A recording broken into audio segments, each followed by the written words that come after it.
بسم اللہ الرحمن الرحیم۔ السلام علیکم ورحمۃ اللہ وبرکاتہ۔ عابد راجہ چینل کی طرف سے آج میں اپنے دوستوں کو بہت ہی پیاری دعا پڑھنا سکھاؤں گا۔ اس سے پہلے میں اپنے تمام دوستوں سے گزارش کروں گا کہ اگر آپ نے ابھی تک میرے چینل عابد راجہ کو سبسکرائب نہیں کیا تو ضرور کر لیں۔ تو سٹارٹ کرتے ہیں۔ بسم اللہ الرحمن الرحیم۔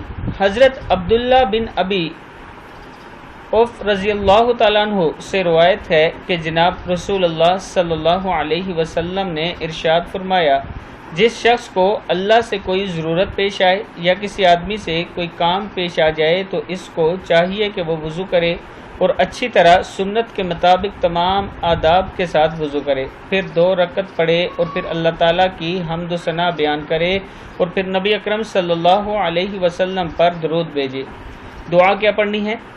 لا الہ الا اللہ الحلیم الکریم، سبحان اللہ رب العرش العظیم، والحمد للہ رب العالمین، اسألک موجبات رحمتک وعزائم مغفرتک وعزائم مغفرتک والغنیمت من کل بر والسلامت من کل اثم، لا تدع لنا ذنبا الا غفرته